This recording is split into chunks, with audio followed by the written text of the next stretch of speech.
All right. And we're live. What's up, everybody? Eagle Run 23 here.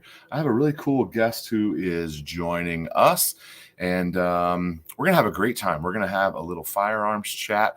I'm going to introduce you to a channel that you may not know about, and we'll have some questions from the comments. So I think I'm streaming on Facebook, Eagle Reloads, and Eagle Run 23. I think I'm streaming everywhere. And I'm hoping that all of those comments come to one location. So thanks for joining us. I'm going to bring in our guest here. Before we get started, tonight's live stream is brought to you by my own coffee company, Texas Parks Outlet Coffee, TexasParksOutletCoffee.com. You can grab yourself some fresh roasted coffee, and it's really good because I said it's really good. All right. So let me bring in our guest here. All right. There he is. What's up? This is Blake from Midwest Ordinance. Do you want to say hello to everybody? What's up, everybody? All right. So why don't you tell us a little bit about your channel and what you do on YouTube? And then I'm going to ask you some questions, some hard-hitting questions. All righty. Well, my name is Blake. I run the channel Midwest Ordinance, and I'm a big 2A guy.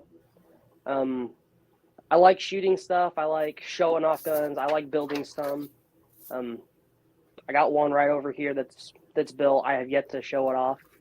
Oh, you got a new one coming, huh? Pretty much just anything 2A related. I want to try and do, or at least get my foot started in it. Okay. So you've done we were talking about 80%ers, all that kind of stuff. You're gonna move to Texas and build your own suppressor. You know that's coming through the courts right now. I've actually debated on moving to Texas for a while just because of how pro gun you guys are. So you said you're in Missouri, right? Mm-hmm. That is a very pro 2A state. I mean, Missouri, Oklahoma, Texas, all of those guys are really strong, which is awesome. So there is one law. So there's a channel or page that I keep up with called Missouri Firearms Coalition. And the one law that's pretty much just keeping me here, other than besides family and friends, right, is our Second Amendment Preservation Act law, which pretty much means that from the time that law was enacted, the federal government cannot come in and inhibit or infringe on your rights. Right. And I've been learning more and more about that. I didn't really know that much about that. It's like the last 6 months, it's just exploded. Like my knowledge about all that stuff. It's crazy. I know it changes so much. Like I want to try and get into like reporting laws, but it changes so fast every single day. Yeah. Like I watch Guns and Gadgets, John Crump. I'm like, there's no way I can keep up with it. Yeah, and sometimes those laws are they're like, I appreciate them reporting on it, but sometimes I click on a John Crump video and I'm like, again, I watch it because I support him, but sometimes it just makes me more frustrated to watch it, because sometimes it's like not good news or like it's just a weird court case and I don't really know what to do with it and I can't do anything about it. That's frustrating. Yep. Pretty much like what all I'm able to do on my side is, because obviously I'm a small channel, I have no influence whatsoever. I'm not a politician. Like all I do is like I'll email senators, and that's pretty much about it. Do you ever hear back other than like a stock form letter? Not really. Yeah. Which kind of sucks. There was something that I actually did email one of my state representatives about. And it had something to do with the Texas suppressor freedom law, about how if a suppressor remains in Texas, the federal government has no jurisdiction over it. Right. Yes, unless it crosses the border. Mm-hmm. So hopefully they can hash that out and we can actually like have something to lean on with that. Because right now I'm not building a suppressor because it's still illegal federally. Like mm-hmm. I have employees and kids. I'm not trying to find my way into prison. Well, what I emailed that senator about, and this is kind of this sparked something in my mind. Now I can't think of what the law is from state to state transactions. Yeah. But what I did is I used the language from the Second Amendment Preservation Act, and then I also used language from the Texas Suppressor Freedom Law that they passed. Oh, okay, and good. said that, so like you could make your own machine guns, short-barreled rifles, as long as everything stays within the state. And we've got a penalty here in Missouri for federal agents who try to infringe upon that. Yes. So I'm like, this should, like, if he could get this done, because he's the one who helped pass constitutional carry in Missouri and our Second Amendment Preservation Act. And so I emailed him about all of that. And I said, this could be a very strong argument to repealing like the NFA like as a whole. Like if we start like the Second Amendment Preservation Act, it started here in Missouri, and now we're seeing it grow in other states. And I think the last state I remember hearing about was Wyoming. That's awesome. I'm glad that you're doing that. I think more people need to do that. I've done it a couple of times. Everyone has got themselves so busy that they feel like they don't have time to do stuff, but really we all got to stop and take a second and fight and stand up for, things that are important. Real quick in the chat here, MCK is here. He says, howdy folks. And Bending Ballistics is here. Oh, Ron Wayne. Okay, great. Yes, someone asked for a link for your channel. I'm hoping that I end up with a couple of moderators in here. And if you are here, then you can leave a link to Midwest Ordinance channel. I don't think I have that in my description, but if you're watching this on the replay, I'll have a link in his description.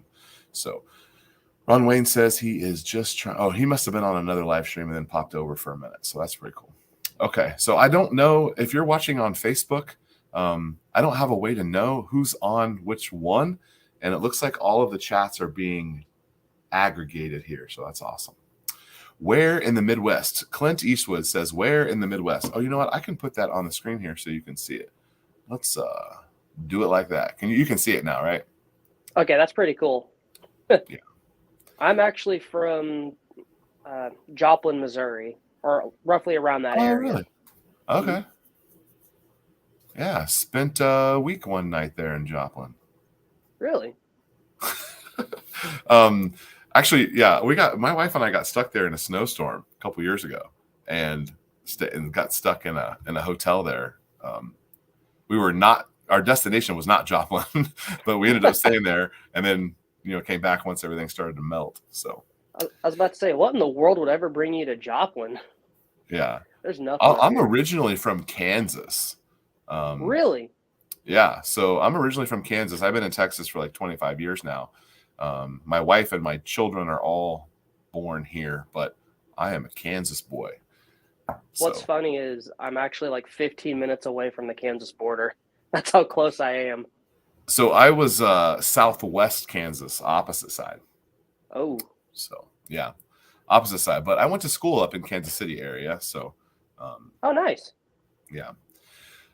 Okay, so I guess if you're watching on Facebook, or it looks like someone said they're on Eagle Run main site, if you're on Reloading, just chime in here and let me know. I'd like to see if all the chats are working across the different platforms.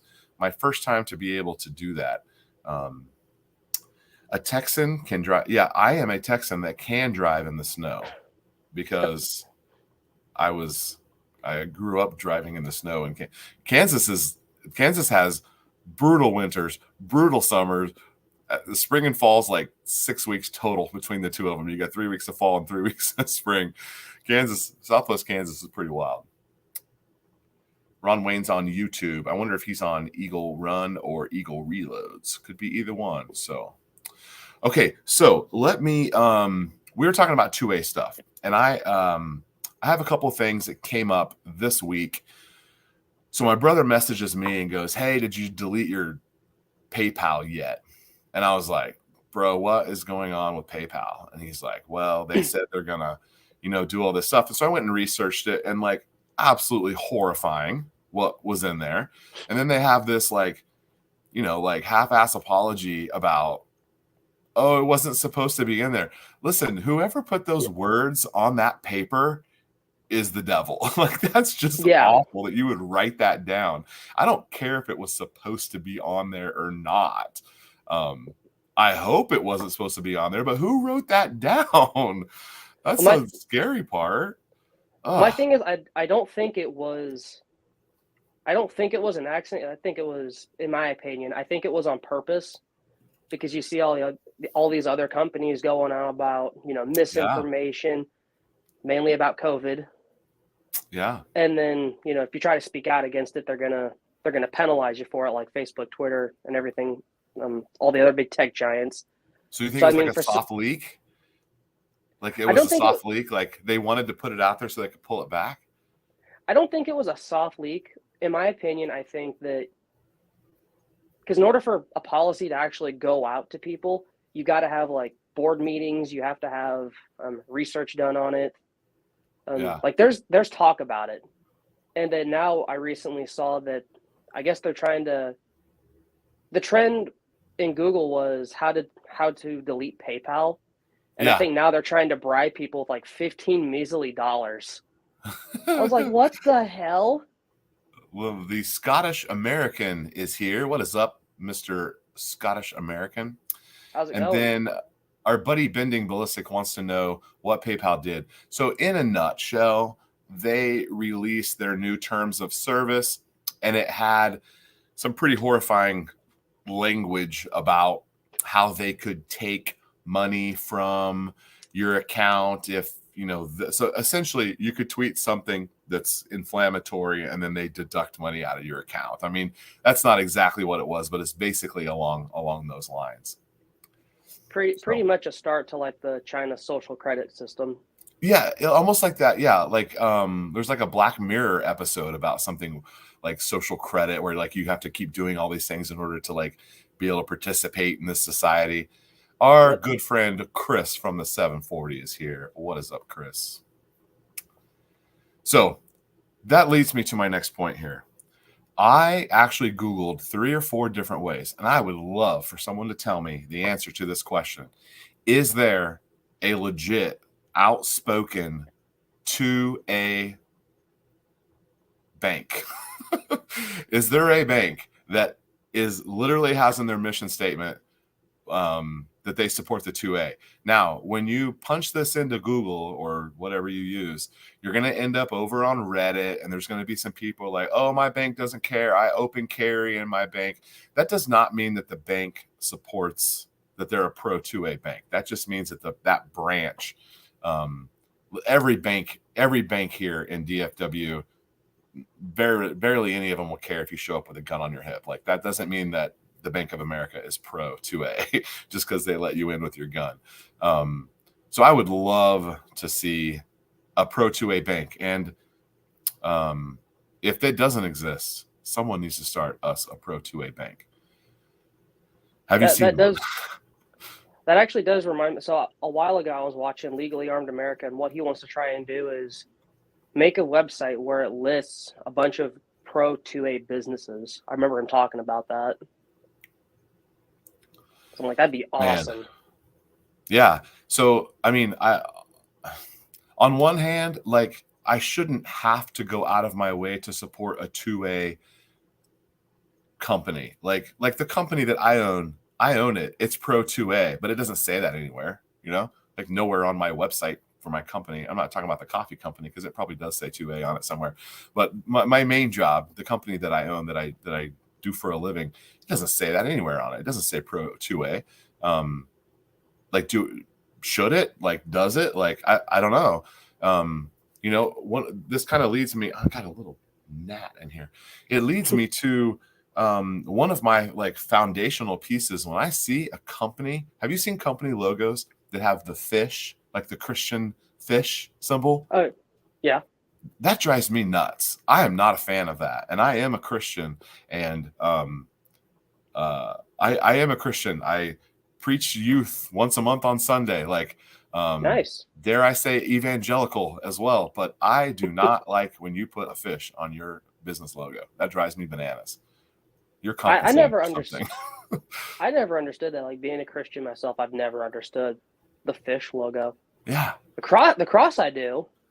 Yeah. not the fish. I don't want someone to do business with me because I'm pandering by putting a fish or a cross even in my logo. Like that's not, I don't feel like, I don't know. I mean, I don't know. We don't have to talk about religion, but I'm talking about I'm talking about this as a foundational piece. I don't necessarily like that. So how does that translate over to if you had some sort of pro 2A logo, um, in your company logo, or a list of websites of companies that, are pro 2A? I don't know. I wish that it didn't have to be like that, I guess. Same. Like generally, what I like. Granted, I'm not like if I'm doing business with like a company or whatever. Like really, I don't care what their politics are. I just mainly care about are they made in the U.S. and do they have like are they pro-American? That's what I care about. Right. Yeah. It's like anything I see that's made in America, you'll have my business. I try not to buy things. I try hardly not to buy anything from China. Got an issue with them, and then just mainly stuff overseas like clothing. I try and get it here in America.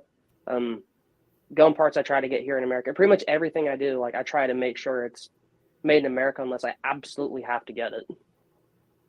So carrying in a bank is a federal crime. Does that mean concealed carrying or open carrying? I was under the impression I could conceal carry in my bank. If not, don't come get me because I definitely have done that a bunch. Maybe open carry. I don't know. I don't know if that's true. Is that true, Bending Ballistics? Yeah, got to watch out for the fake ones who say they support. And that's the same thing for me with like the Christian cross with a fish or whatever. Like, I feel like if you put that on there, you're trying to like, hey, I'm a Christian. You should do business with me. I don't know, man. There's some definitely fake pro 2A and they're pandering, to the gun community. 100%. That's frustrating. Give a man a fish, he eats for a day. Teach him to fish, he eats for a lifetime. That is a reference for the fish. Oh, he's saying because you were saying what? Okay, I got you. Okay, that makes sense. Technically, either is. Man, I don't. I'm gonna be honest. I don't remember any signs in front of my bank, and I have a very good habit of looking at every door that I go in because I'm often carrying. I do not believe there are any signs at the doors of my bank. Of course, this is just a small town little bank. Mary, who works there, isn't going to say anything. She just says, hey, every time you come in and ask how your kids are. Shall not be infringed. That's right. Okay. All right, let's shift gears here a little bit. So you said, I'm looking at your gun wall there behind you. The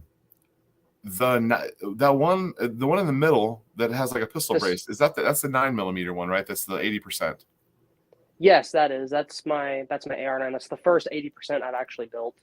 Oh, nice. Okay. And she's very picky. So how did you, let's talk about the frame. How did you, by the way, guys, if you have any questions, chat them up over there. Let us know. We'll get them answered for you as best as we can.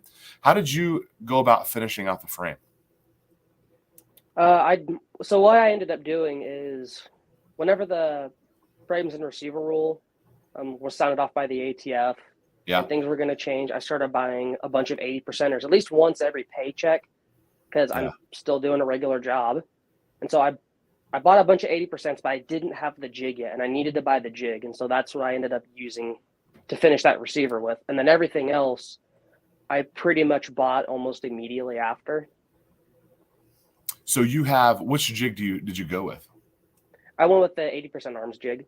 Yeah, that's the same one I have. Isn't it great? I love it.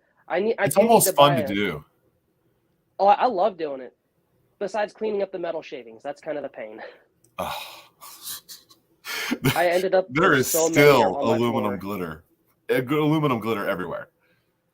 Oh yeah, I still have it everywhere all over my floor, and it's such a pain in the ass to try and clean up. Yeah. Oh, let's see here. Do we have who is this guy here? I have a question. How dare you? How dare you, Boris? That is a because I dare. C- question, Boris. Give us something better than that. Okay, so I like the jig as well. Did you get the router that came with it, or are you using your own router? I got everything. I didn't have a single piece, and so I Okay, bought everything immediately. So I looked at the RPM of my router. I actually have 2 routers. I looked at the RPMs of them, and they weren't the same as what their bit recommended for those for their bits recommended. And I was planning on using their bits, and so I went ahead and went with the one from them as well. It gets real hot in your hand though, which is kind of annoying, but Yeah, you need like a pair of gloves to hold on to it. that's why I ended up having. I ended up having to wear like a long sleeve shirt, some gloves, and oh my It's god, shooting out everywhere. the shavings get everywhere. But I mean, it does it like that. Yeah, I was it's able to. I mean, I it's was an able to be done in hour. like 30 Like, minutes. yeah, 45 minutes. It's no big deal. I mean, I can pull the stuff out of the box and be done in an hour.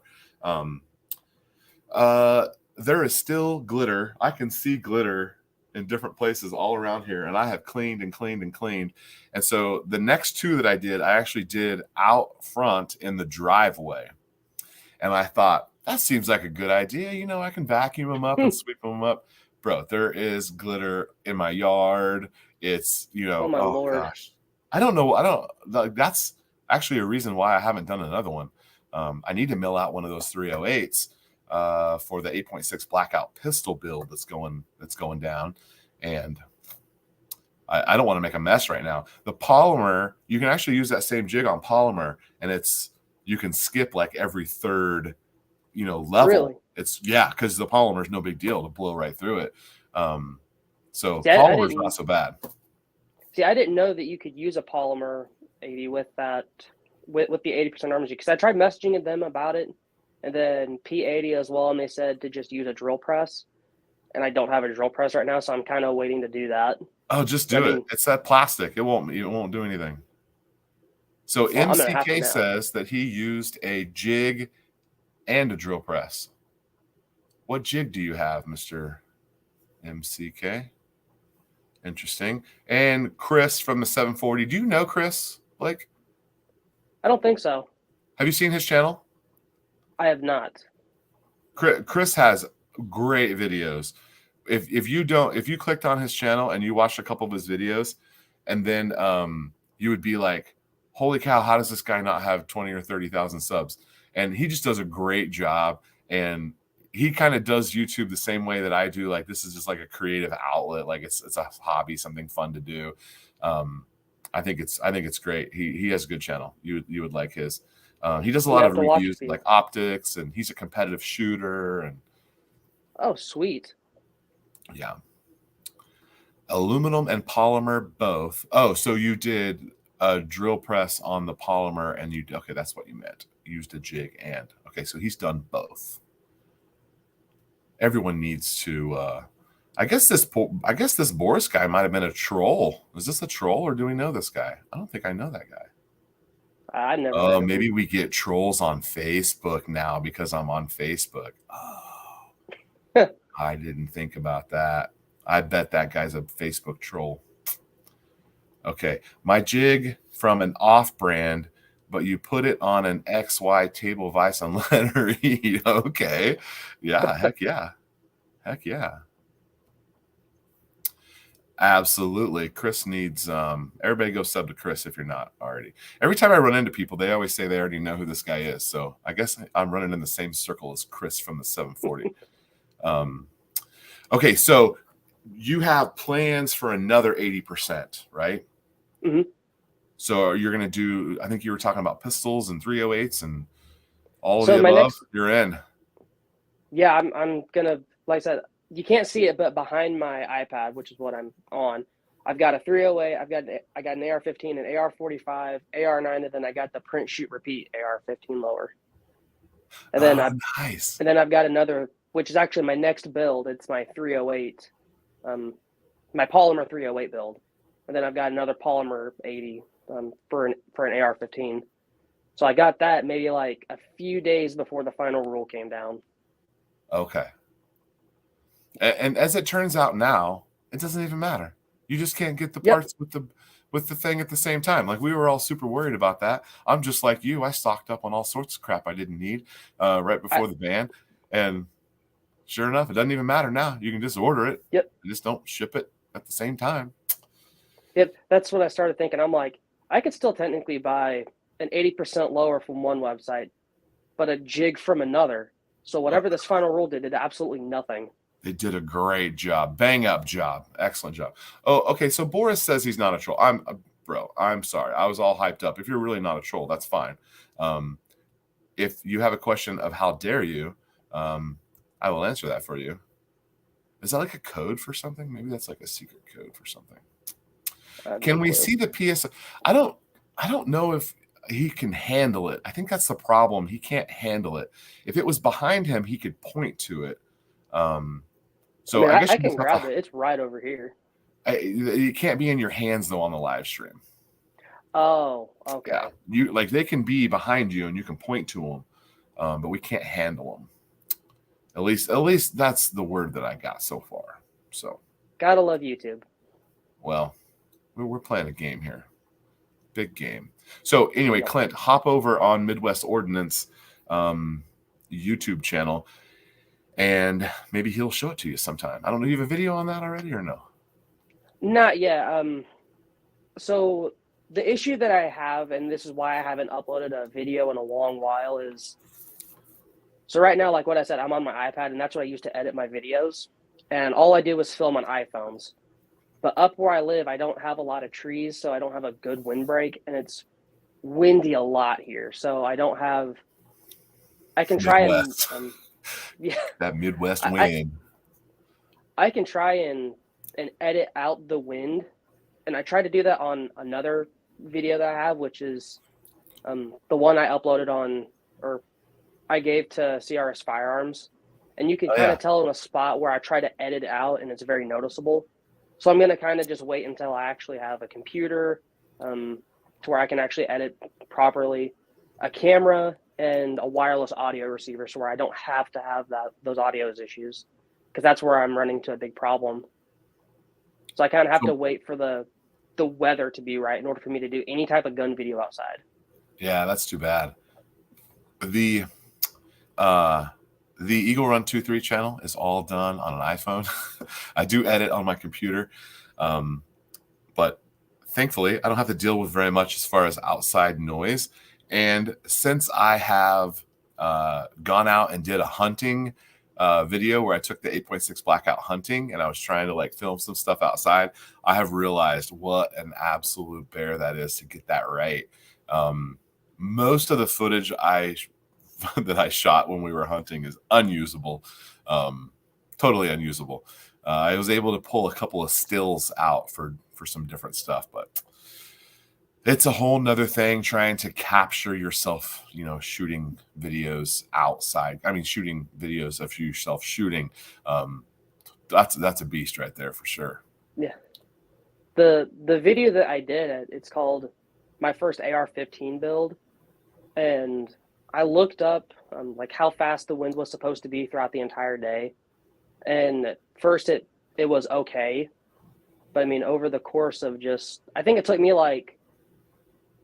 5 hours to make that entire video, because there'd be gusts of winds that would come up and then it would die down. Then there'd be more wind that would come up and then die down. So I'm like, come on. Oh, yeah. So Chris is reinforcing what we were saying earlier. No touching. Don't touch. They'll shut your stream down. And Chris, I'm actually streaming on Facebook and YouTube.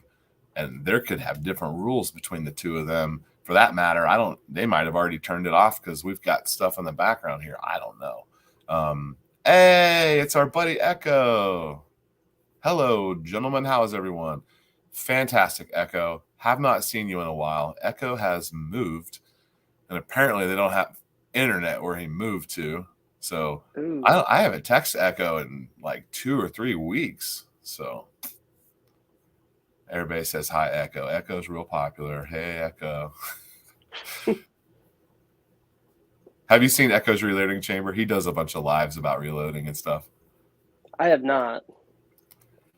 So I got a couple more questions for you before we get to our reloading topic that you and I are going to talk about. Alrighty. Couple more questions for you. and I'll start this one off while you think about it. What is a gun that is not on your immediate build list, but what is the next gun that you want?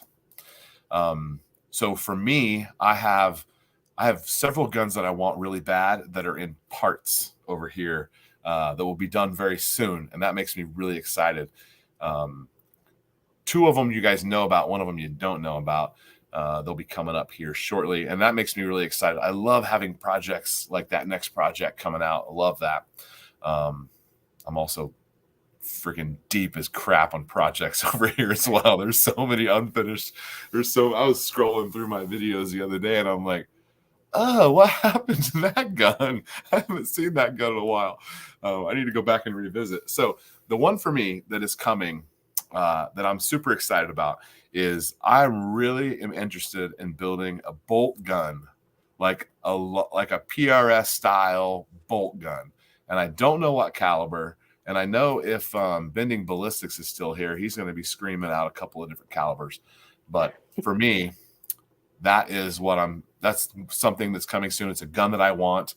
I don't know the caliber, but it's going to be a bolt gun. I'm excited about it. You got something on your horizon? So I kind of know, or I know the feeling about having too many projects. I've got my next gun project unintentionally is the government issued M4A1 lower that I got from Palmetto State Armory. Ooh. And so right now what I'm super excited is to get the TacCon 3 MR trigger, which has that third mode. And on this M4A1 lower, it's got stamped auto on the side where that third position is supposed to go to. So oh, nice. That's fun. I think I saw those in an email from Palmetto. I'm going to try and make it as close as I can to an M4, but like with the gun parts that I would like to have on it. Oh, you're going to go authentic on that one, huh? Kind of. I'm not going to have like the quad rail. I'm not a big fan of that because that's just added weight. Yeah. So like it's going to be more of like the MOE handguard. Oh, yeah. Okay. But I'm going to have my next one that I'm going to build, which would be my battle rifle. It's going to be my Polymer 8308. Okay. And that gun is going to be the expensive one. And then I've got an AR-45 up here as well. And then just kind of 45 ACP one, huh? Mm-hmm.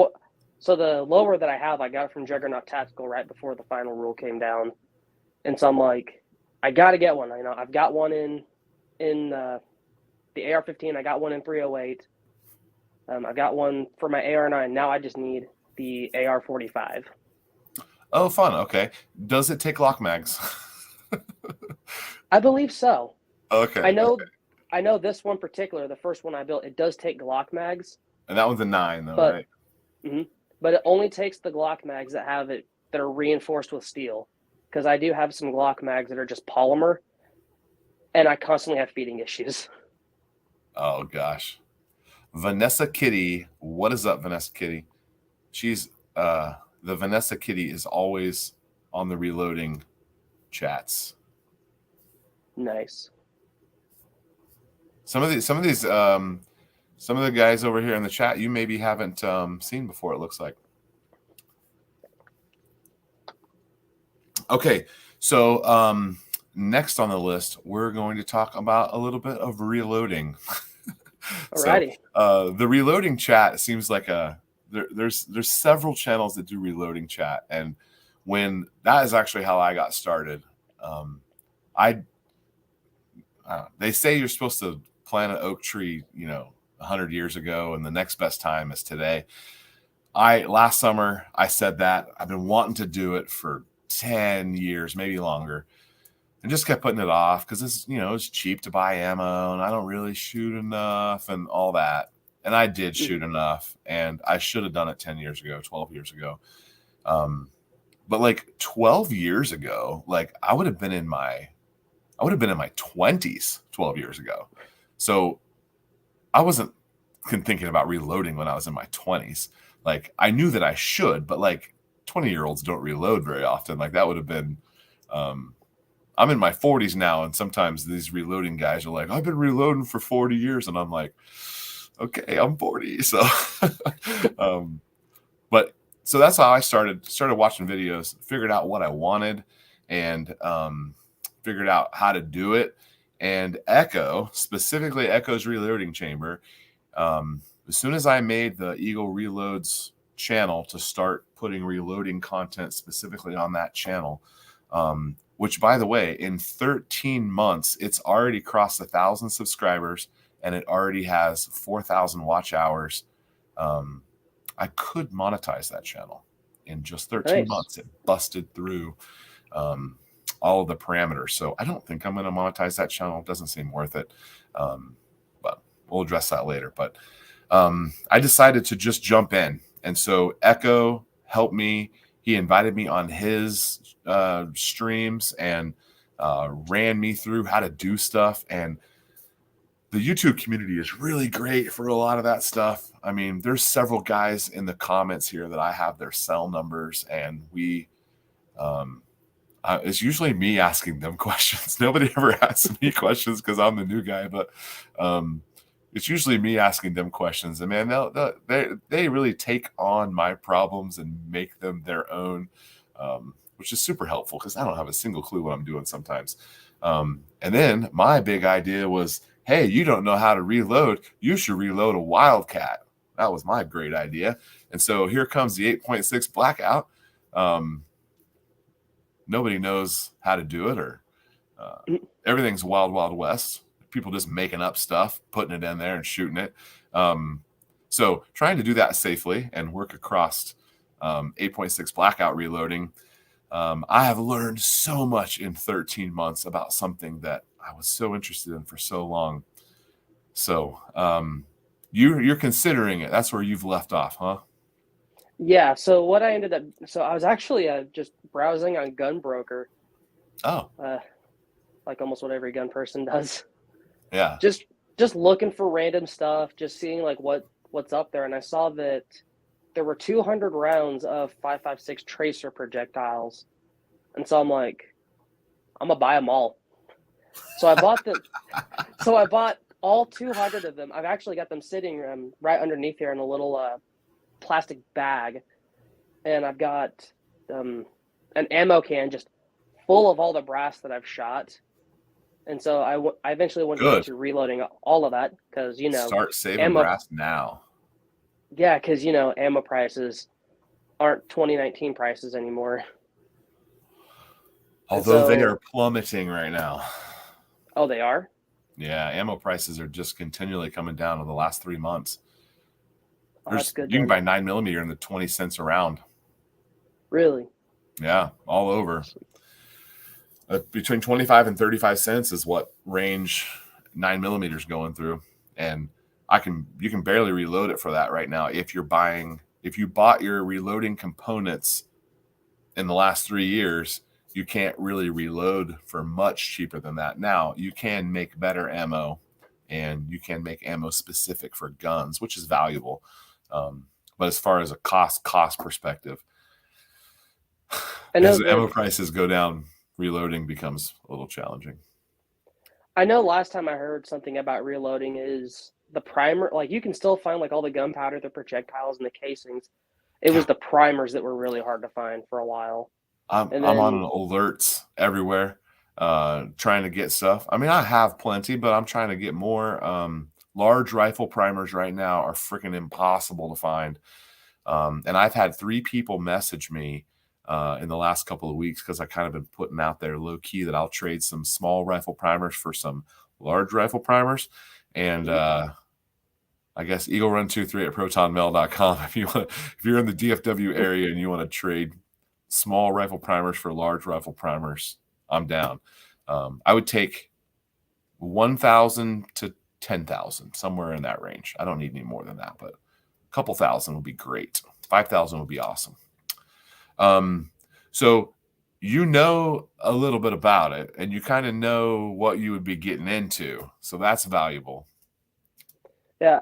My concern is I'm not looking at everything right now because I don't have all of the reloading stuff. I'll just do it whenever I get it.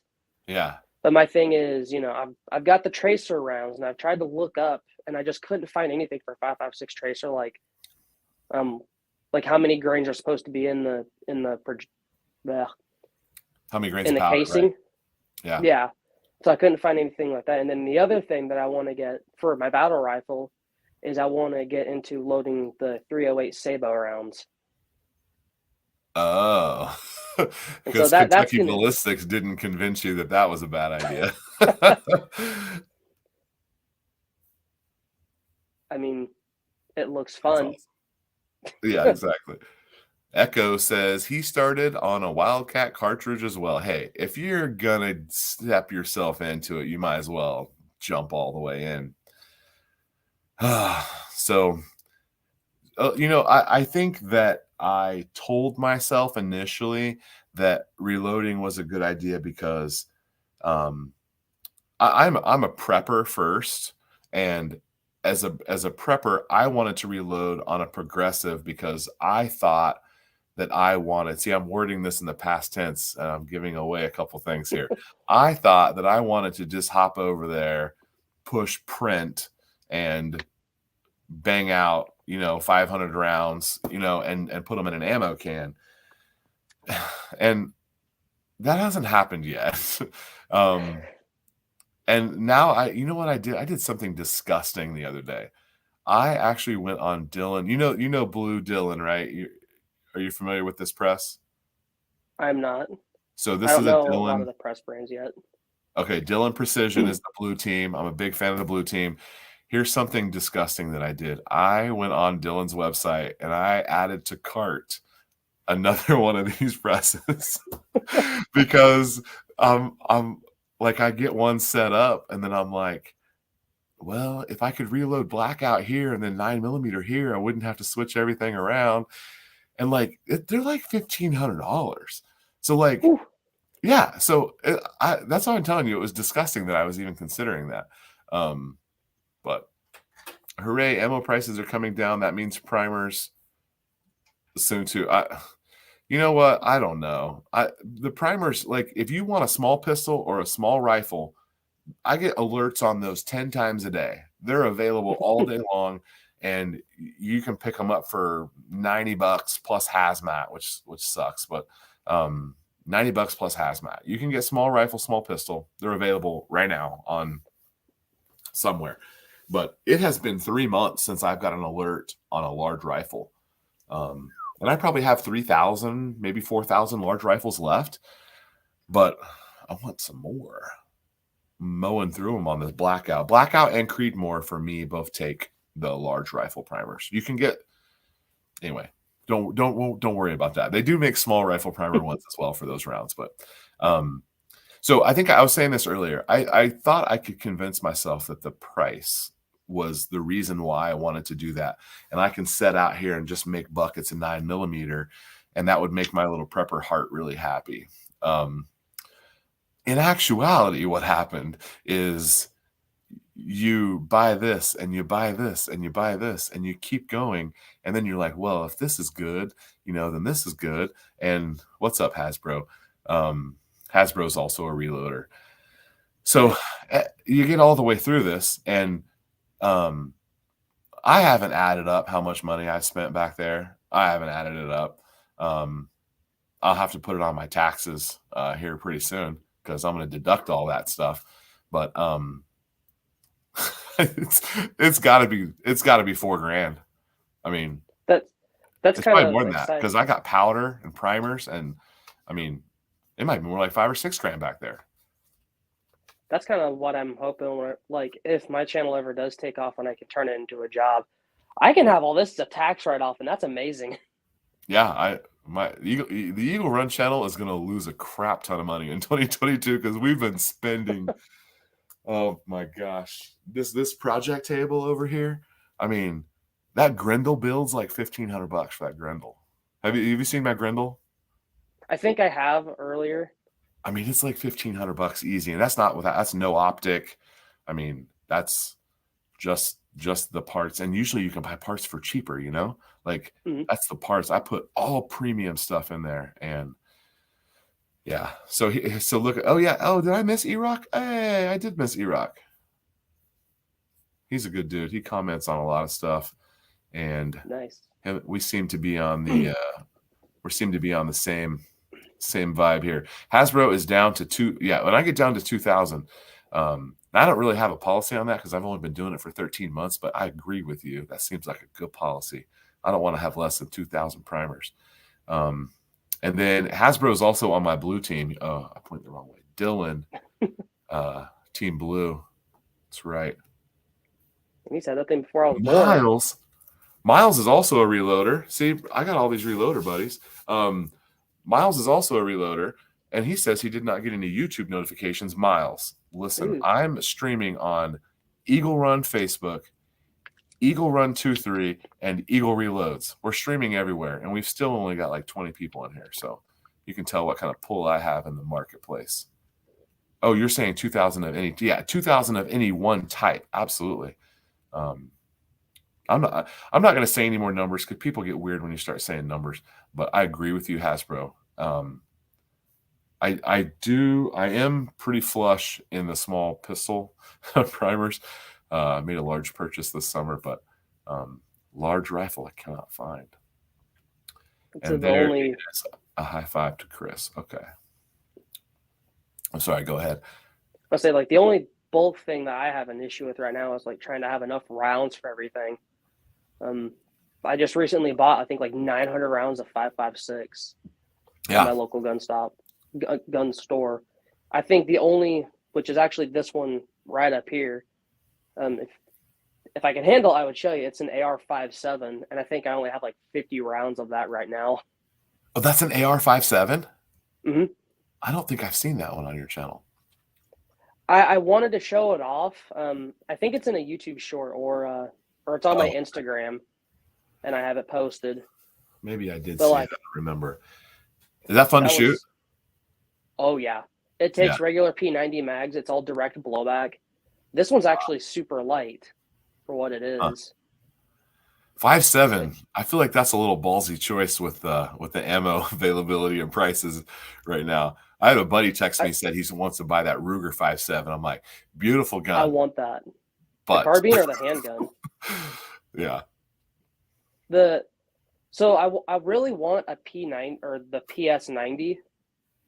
But it's like $1,700, and so what I call the AR-57 is the budget PS90. Yeah, absolutely. And you got your mags in case you end up getting the rich version later. Yeah, expensive to shoot. Yeah. So expensive to shoot is one thing, but let me tell you how much of a cheapskate I am. And I have no problem spending money on things. If you watch my channel, you know I waste a lot of money. But I also consider myself a cheapskate. And this is how cheap I am. I sold my 1911s like 7 or 8 years ago because 45 was too expensive to shoot. And I don't regret that at all. I mean, like the only fun gun that I would honestly consider would actually have to be my AR-57, just because it's 5.7 by 28. Yeah. Just because the ammo is so expensive, but it's so fun and it's very unique. And so I actually got the upper receiver from ClassicFirearms.com. Oh, okay. And I swear I've seen theirs from there. When you're shooting it, it's just like, yeah. It feels we're having fun. It definitely, like, because I think the boxes that I bought it for was actually like FN brand. And I think I got it for like $38 a box. Yeah. But it's so fun to shoot. Like the stupid favorite. Mm-hmm. Go ahead. I'd say the stupid favorite feature I actually like about that gun is there's no ejection port on it. The ejection port is actually the magazine well for the AR-15 lower. Oh, it comes out the bottom, yeah. Yep. But it's all ambidextrous, so you can shoot it left-handed or right-handed or left-handed, and you can actually adjust the charging handle on either side. Interesting, yeah. You just have to take off the bolt catch. Chris says you got. I think they have a P90 at the one in Grapevine. Gun Range in Grapevine's got one. So what the funny thing is, I was actually in Vegas, I think like 2 weeks ago, and I wanted to go to this place called Bulletin Burgers. but the storefront wasn't there. But it was pretty much a place where you can go eat, and then you can go to Arizona and go to their gun range, and you can shoot Yeah. full autos. You can ride in helicopters, ATVs, a limoed monster truck, if you can believe it. I'm pretty sure that some redneck would take you right around the corner here from all that. I mean, All hey, those things. I'm They a got. fan I of know they rednecks. have a They know P9. how to have fun. Yeah. So you know what the the caliber wars continue here, and the 1911. My first pistol was in 1911. It was a Wilson Combat Ultra Carrier. I think it's what the smallest one was. I thought I would carry that thing. It's a freaking brick, and it wasn't really that much fun to shoot. And so then I got a Gold Cup. Who makes that? And then I got just a regular gosh, I can't even remember the brand names. I got a Springfield Armory, like a new 1911. And so I've had 3. I sold one of those to get one of those, but it doesn't matter. And I thought, 1911, of course, that's what I want. It's just not the gun for me. I'm nothing against them. I do jab at 1911 people, but it's all love. Sometimes I'll say something like, "He seems like the kind of guy who carries a 1911," and it's just like a dig at those people. But yeah, I did sell my 1911s, but sorry, I didn't mean to offend you there, Hasbro. Someone gave him 500 pieces of once fired 300 blackout brass that was all small primer. But wait, 300 blackout brass is... Oh, maybe I'm confused. Echo. It was the Colt, the Gold Cup. I think that's what Chris is telling me. So I thought that's what I wanted, but 1911. Sorry, guys. So that you have that 9mm right there. That thing is super fun to shoot. I have more than one AR-9 that those are probably my favorite gun to shoot. One of them actually I've set up as like a first grab home defense gun. Takes the same Glock mags that I'm carrying, pretty handy. I mean, I wouldn't mind having it as a home defense if it wasn't so picky. So, like I said, like it only takes the Glock mags that are steel reinforced.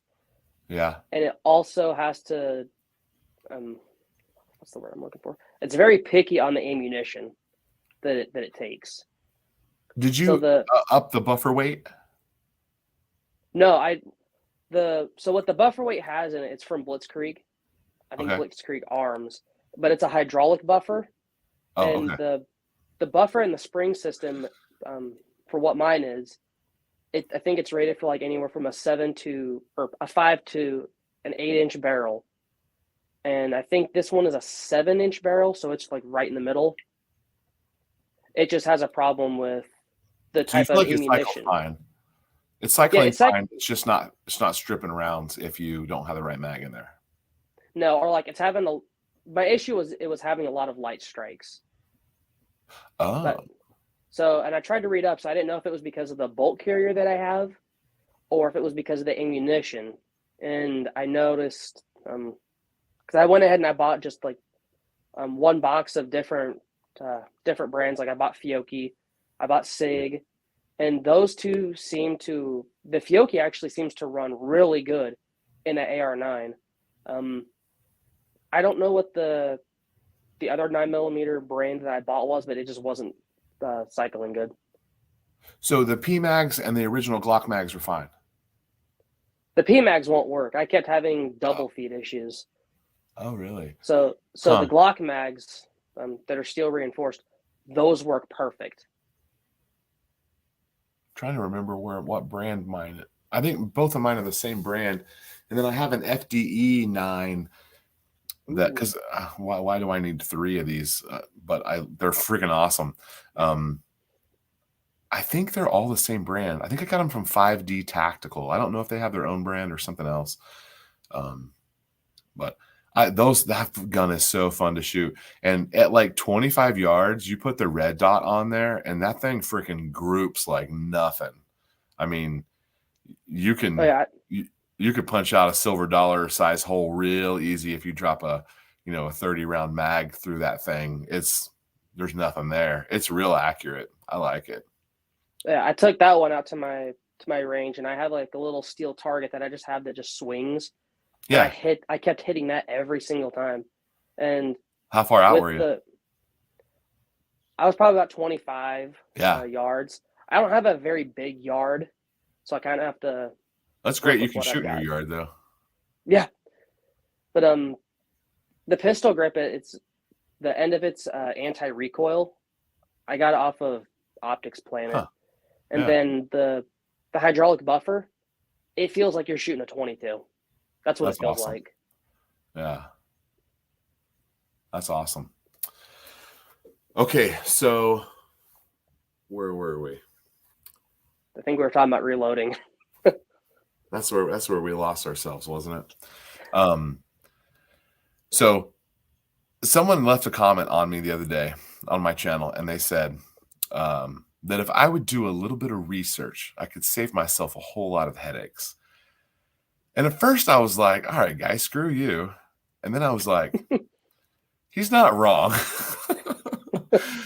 But then I guess I just kind of realized that like there's not I don't know, I kind of realized that like there's a lot of people who are very particular about their reloading. And to some extent, I have found that as a negative part of the reloading community. There's just some people who are like, there's one way to do it, and it's their way.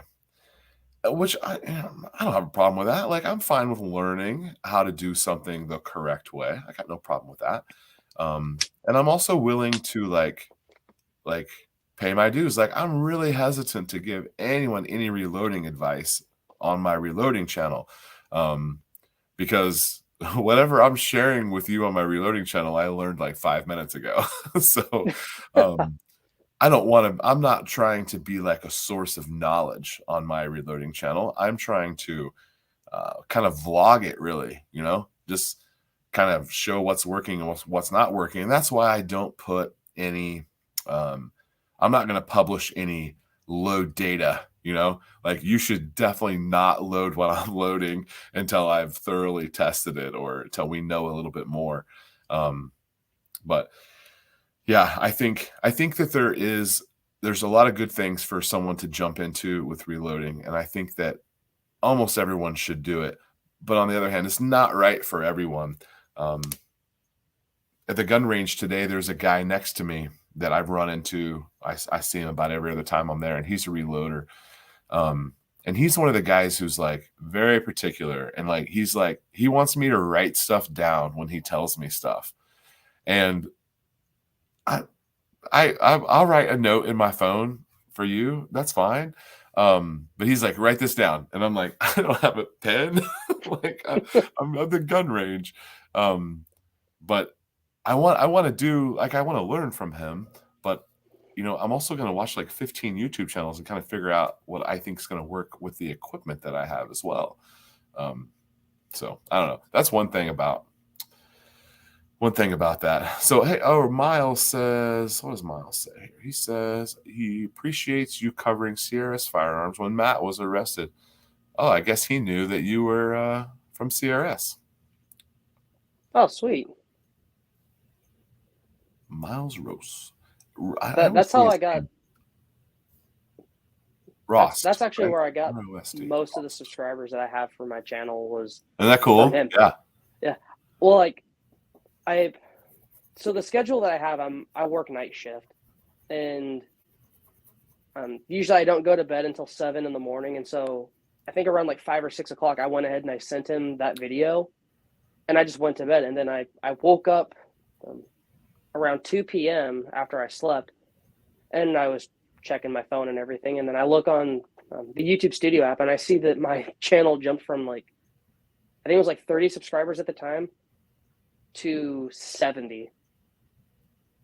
And I about lost my damn mind. Oh yeah, you're so jazzed. Isn't that a great feeling? It took me, I Ross. think, like 5 minutes to figure out what in the world was going on. I think one time I said Miles roast Rost. That makes sense, Miles. I knew that. Hasbro says my view is vlogging like what you do is like watching NASCAR. You're watching for the wrecks. Bro, there's a lot of wrecks on my YouTube, on my reloading channel.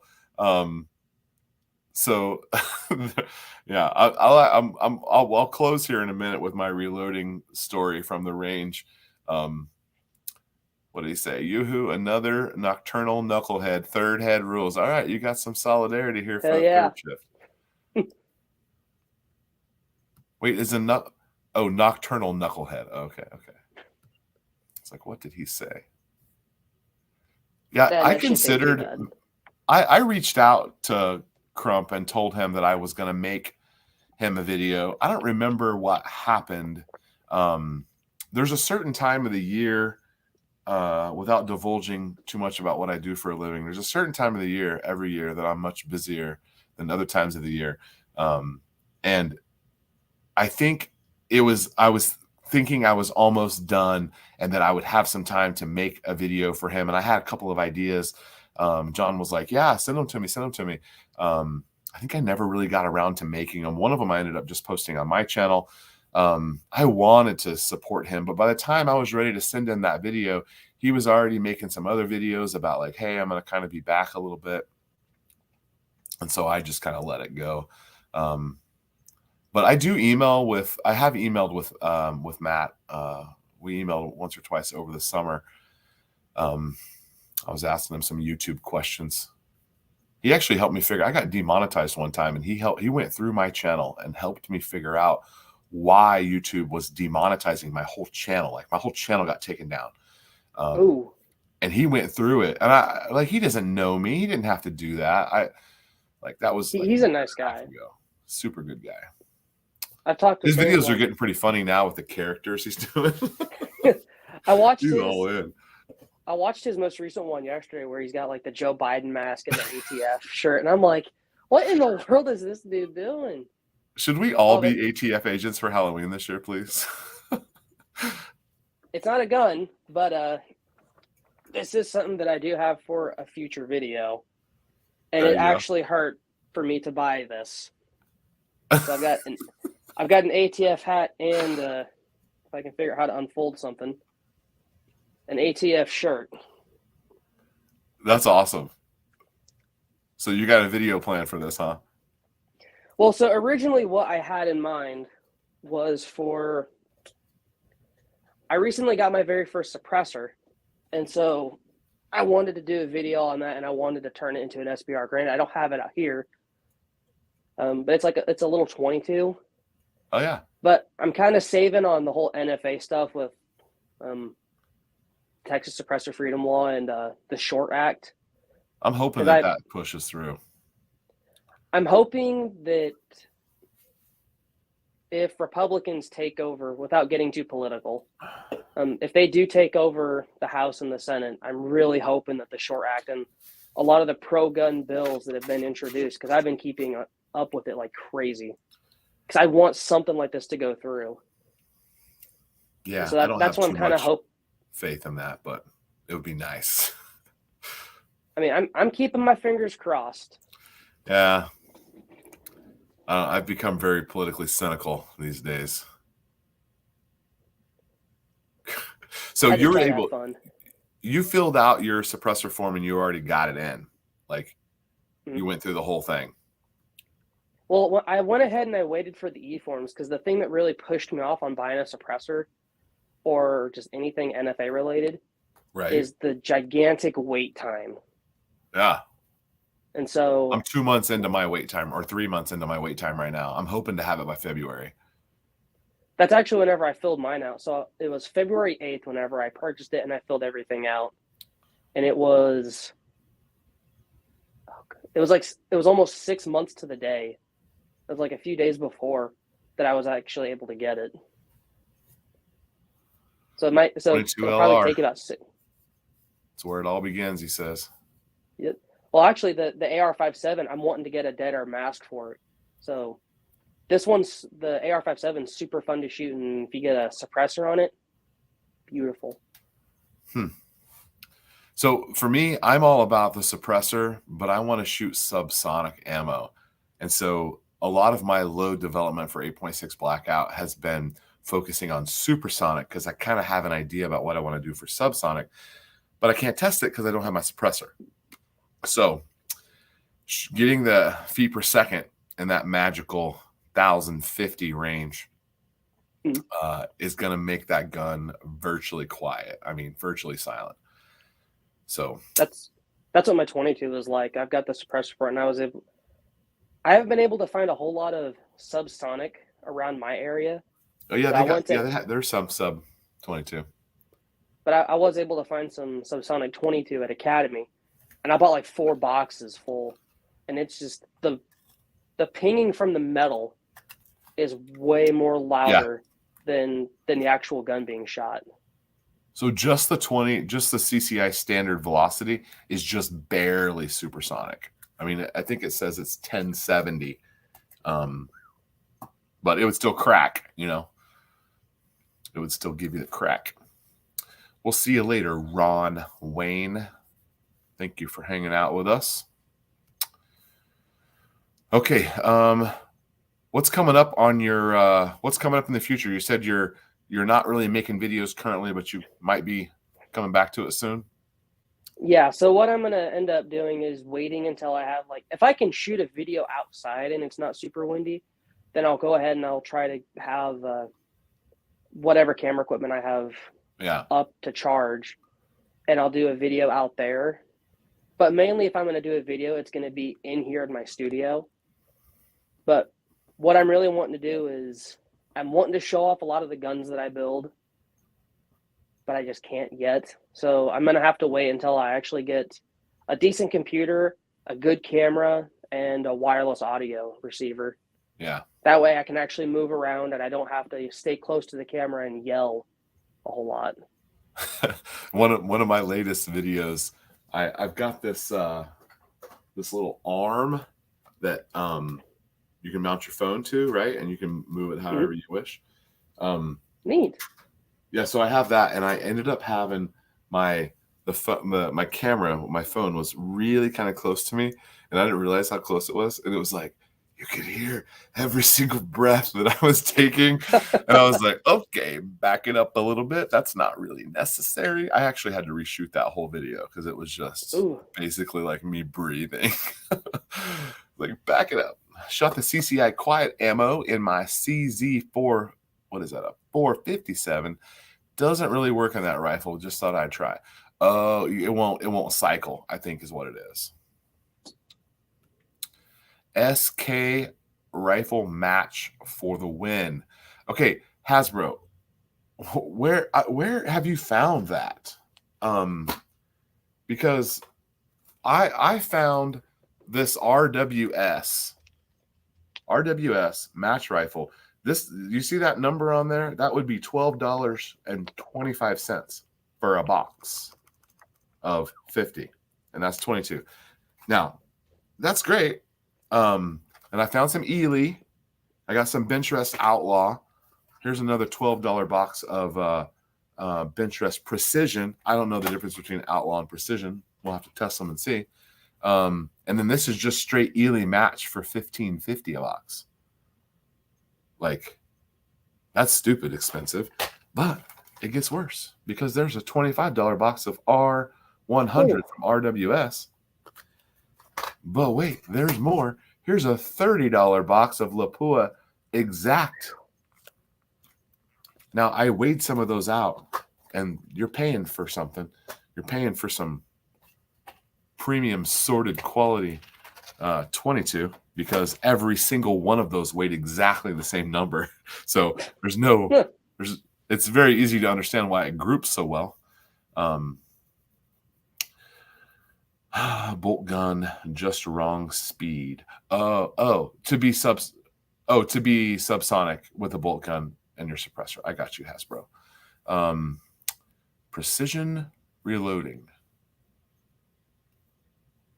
That's what he's saying. That's where he got the ammo. Okay. So SK rifle ammo from Precision Reloading. I'm going to write that down because if you go to SK's website, they don't have it. And I was on Creedmoor Sports. I got that stuff from Creedmoor Sports. And it looked like they were marking it up a little bit, honestly. Nothing against Creedmoor Sports, but it looks like that I had to pay a couple dollars more a box than where you could find it elsewhere. But again, here, this is what he's saying. But they had it. If you need it and they have it, then you pay for it, and it's yours. Echo, I need to send you a message, my brother. Looks like he's out of phone battery. I've got something for you. I will text you later. So 22 is the great gateway drug. Yep.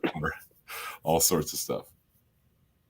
I don't know if you saw, but I've got a Ruger Precision that we picked up a couple months ago, 22. And it's grouping real good at 100 yards. Wait, can you see what that's doing? Yeah, I can. Yeah, real good at 100 yards. My son shot it. My daughter shot it. It's doing really well. So I've been testing out all these different ammos, and I'm going to go through and try to weigh out. Like I'm going to get a big, like I've got a box of Federal, those 800 Federals. I got a couple of those, and then I've got some the Golden Bullet, the bucket. Yeah, I saw a video buckets about of that. Golden all in an ammo can, and so I'm going to sort through there and see if I can find some stuff that weighs the same and see if I can get it to group. We're gonna get after it, have a good time. Okay, so can I tell you what happened to me at the range today? Go ahead. The 8.6 blackout. We got the chronograph out. We were going to chrono some of our loads because I'm trying to get 2,300 feet per second. And so far, I've only made it to 1,900 feet per second. I'd like to get a little faster, hotter round. I went to put my gun, charge it, flies in, pull the trigger, click, no boom. Uh-oh. So I eject it. The brass comes out. The bullet stays in. Ooh. And then 30, what am I loading? Like 33, 34 grains of powder. 33 grains of powder flips all over the inside of my gun. Ooh. And that the gunpowder is really a beast to clean out of there. Really a beast. And so it was take the gun fully apart, scrub, put it back together. I know I didn't get it all out. And the bad part is this happened to me in the deer blind when I was shooting hogs 2 weeks ago. Same thing happened. Ooh. So the best I can tell is that when the bolt comes forward, it's popping the bullet out. That's the best I can tell. That's the only thing I got. So don't take reloading advice from me yet. I'm not really giving you any instructions. Apparently, I'm like, I don't know, 100th of an inch too long on this bullet, which is kind of a lot because normally we're talking about like thousandths of an inch. I don't have them seated right, and I think I know what I did wrong. But I took the thing all apart, clean. Sitting there at the range, they don't like you to really. If you go to the gun range, they don't really like you to take your guns apart there at the gun range. They're not really fans of that. So I took it all apart, clean. Reloaded it back over again. Click. No boom. Pull the charging handle out. And guess what happened next? The case flies out. The round stays in again. So I have to take the thing apart again and shove that cleaning rod through there to pop the bullet out. Now I have 60 grains of powder that I flung all over the and I only cleaned about half of it out from the time before. That one case looked like it had no primer strike. Yeah, you're correct, E-Rock. The one that I showed in the video that I spun for you and said, what's wrong with this picture? That's what happened to it. The bullet flies out when I guess when the bolt goes home, it's enough to pop the bullet out. I guess. I don't know. That happened on my 450 Bushmaster AR. Not fun to clean up. Okay, MCK, how did you actually clean it up? Because I'm actually considering like dunking this thing in like a bathtub or something of water to get all the gunpowder out. Like, how do you get all up in there? I don't know. not fun to clean up is right. Maybe an air compressor. Can I blow it out with an air compressor? You know, like back behind where the bolt locks into the barrel extension, caked in gunpowder. How do you get all that out? I mean, I don't know how you would get it out, but if you get like the little cans of compressed air from Yeah. Walmart that's by On, they've got that little. They have a super thin nozzle on it, and you can just put it in and it'll blow air. I think it's for keyboards, I but I got a use little it nozzle for. on my compressor. Well, Pump I that use thing that for 140 my gun psi. stuff. Okay, I he think mine says just. hang. Okay, such a mess. All right, yeah, Hasbro. We'll see you later. Miles Ross says, yeah, it's such a mess. I've done it 3 times on the same gun. And I don't hang it up and spray it repeatedly. Spray it with like ballistol. Spray it with what? Air compressor, and then ... and then spray it down. Just okay, and just break it down to the smaller areas. Okay, good. So I probably need to take the bolt off, take the nut off, take the bolt off. I mean, take the barrel off, take the nut off. I probably need to break it all the way down, don't I? I don't want to do that. Just spray it down and break down the small areas. Oh man, the late James Yeager would just use a pressure washer. Did you guys realize this guy died? This James Yeager guy? Did you know that? I don't even know who James Yeager even is. What? He's I don't know. You're probably maybe you're too young. I don't know. I have no idea how old you are, but you might be too young for James Yeager. He's the old school YouTube guy. Like he was one of the first ones doing like tactical training, like Oh. Yeah. And like he was still doing fine, and then like in 6 months, I think he had like ALS or something really wicked. If the bolt slammed forward, dislodging the bullet, when you pull the trigger, the firing should. Yeah, okay, that's what I thought too. And on one hand, I was like, I'm really glad that it didn't go off, because like, what if it went off and it loaded it? Then when I loaded a new round, like, am I going to get a squib? Like, I'm almost glad it didn't go off. Perhaps it is good it did not. Agree. It would have helped cleaned up all the gunpowder though if it just went bang. Let's see. He held, what did he say? Held courses. Oh, he says carb cleaner. Wait, okay, wait a second. We're missing some stuff. Yes. R.I.P. James Yeager. He just passed a couple of months ago, maybe a couple weeks ago. It wasn't very long ago. This summer. Oh. My Lord, young man, you need to go look up some James Yeager videos, some old school stuff. He's, I'm gonna have to. I mean, he's an acquired taste, I guess. Like I was into it at first, and then I kind of wasn't that into it. Carb cleaner helped decrease the powder so it wouldn't stick to it, and then hit it with air. Okay, I'll try that. He held classes that were actually worth a damn. Okay. Did you go to one of his classes? That's awesome, Miles, if you did. Or maybe you just knew someone who did. Polarizing figure. That's the YouTube channel, Tactical Response. Yes. I'll have to look that up. We'll put hair on your chest. James Yeager will put hair on your chest. I don't. Once people turn like 25 years old, I don't even know how old people are. It might reduce the load with a deeper seat. So I don't think I have it seated deep enough. I went back and pushed some through. But by the time I was ready to load those and try to test the chronograph on those loads, my gun was all junked up. I paid $21 to get into the range, and I didn't fire one round. Oh. Yeah. All right. Well, it looks like we are slowing down here, so I need to go through and get a few things done. I've got to process some payroll tonight for my staff members. Sounds fun. So you got some closing thoughts for us? What's coming up for you? Or I guess we kind of already talked about that, but anything else you want to say, and we'll let everybody get to bed. I really don't have a whole lot of stuff to say. Yeah, I appreciate you coming on.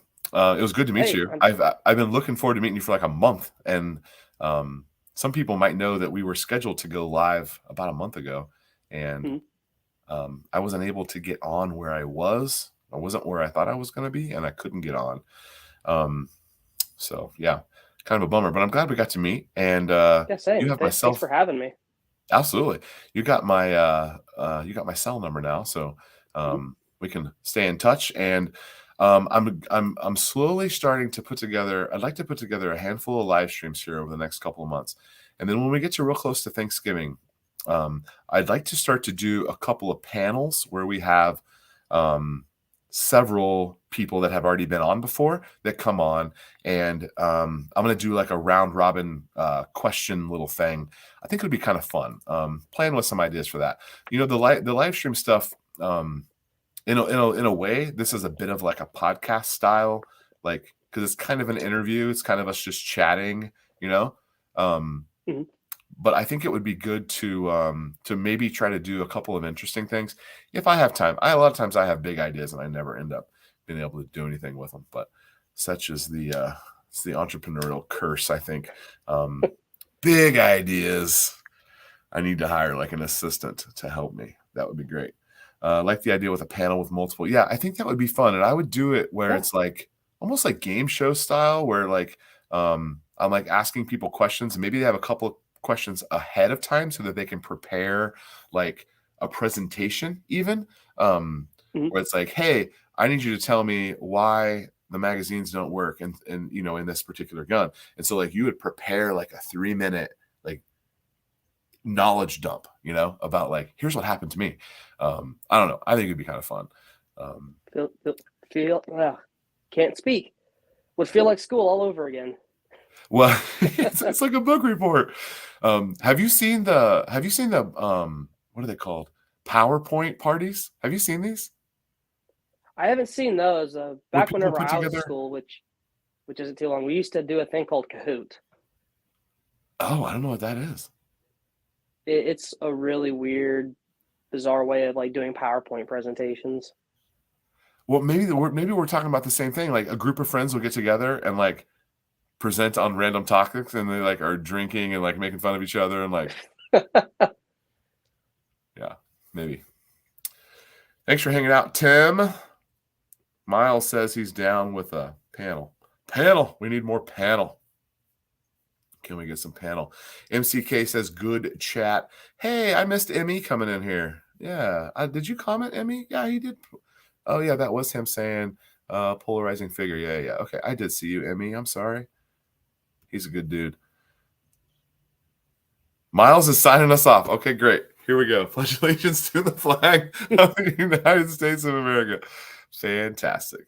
Brings chills to my arm. One nation, under God, liberty and justice for all. And then those of you in Texas know what's next. Honor the Texas flag. Comes right after that. No other states say their pledges, I don't think, after that. All right, well, we'll sign off here, man. I appreciate your time, and I appreciate you hanging out. It was good to meet you. Thanks for having me. And I guess I'm going to go through here for anyone watching on the replay, and I'll make sure all your information is tagged. He does have an Instagram and a YouTube that are both just called Midwest Ordinance. Solid dude. Thank you for hanging out, man. All right, no problem. Thank you. All right, we'll see you guys later. Thanks so much. If you want to hang out a second here, I'll turn this down.